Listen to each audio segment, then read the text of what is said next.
Hello everyone, আসসালামু আলাইকুম। তো আমার সামনে একটা এলজির এসি দেখতে পাচ্ছেন 2 টনের।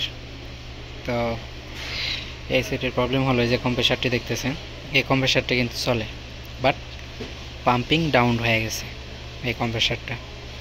তো আমি চেক দিলাম, এখন চেক দেওয়ার পরে দেখলাম যে এটা পাম্পিং ডাউন হয়ে গেছে।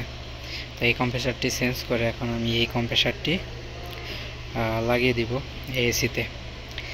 তো অনেক সময় দেখেন যে আপনার এসিতে ঠান্ডা কম আসে, যদি আপনার এসিতে পাম্পিং ডাউন থাকলে কিন্তু আপনার এসির থেকে ঠান্ডাটা আস্তে আস্তে কম আসবে। তো এক সময় দেখবেন যে আপনার কম্প্রেসারটি খারাপ হয়ে গেছে। তো এটা সমস্যা হয় আপনার যে কম্প্রেসারের ভিতরে মেকানিক্যাল যে পার্টসগুলো আছে এটা খারাপ হয়ে যায়। তো এই খারাপের কারণে আপনার পাম্পিংটা ডাউন হয়ে যায়। তো আরও অনেক কারণ আছে পাম্পিং ডাউনের। তো কয়েকটা কারণ বলি আপনাদেরকে, যে এই কারণগুলোর কারণে কিন্তু আপনার পাম্পিং ডাউন হয়ে থাকে। মেন সমস্যা হলো যদি আপনারা এসিতে অতিরিক্ত মাত্রায় গ্যাস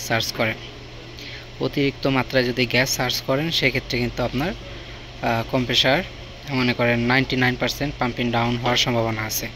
তো অনেক সময় আপনারা অনেক টেকনিশিয়ান আছে যারা বুঝে না, নতুন কাজ করে, আপনার করে কি এসিটা অন করে, কোথাও যদি মানে কোনো রিপোর্ট দেয় বা এসিতে প্রবলেম হয়, সেক্ষেত্রে যদি এসিতে আইসে অন করার পরে দেখে যে প্রথমে গ্যাসের প্রেশারটি কম দেখায় বা অ্যাম্পিয়ারটি কম দেখায়, তো সাথে সাথে কী করে ওনারা গ্যাসটা সার্চ করে দেয়। তো গ্যাসের প্রেশার যখন কম্প্রেসারটা ফুল লোডে আসে, তো একটা কম্প্রেসার কিন্তু চালু হওয়ার সাথে সাথেই কিন্তু আপনার ফুল লোডে আসে না, কমসে কম আপনার আধা ঘন্টা 1 ঘন্টা আপনার এসিটি চালাতে হয়, তারপরে কিন্তু আপনার ফুল লোডে আসে। তখন কিন্তু আপনার গ্যাসের মেপারটা আপনার অ্যাকুরেট পাবেন। তো আইসায় আপনি 5 মিনিটের ভিতরে যদি এসিটি অন করার সাথে সাথে যদি আপনি গ্যাসটা চেক দেন, তখন কিন্তু আপনি অ্যাকুরেট যে গ্যাসের প্রেশারটা আছে এটা কিন্তু আপনারা পরিমাপ করতে পারবেন না। তো মেন কারণ হলো আপনার পাম্পিং ডাউন হওয়ার, যে গ্যাস যদি বেশি চার্জ করেন, অতিরিক্ত মাত্রায় চার্জ করেন, সেক্ষেত্রে কিন্তু আপনার এসির কম্প্রেসারের পাম্পিং ডাউন হবে।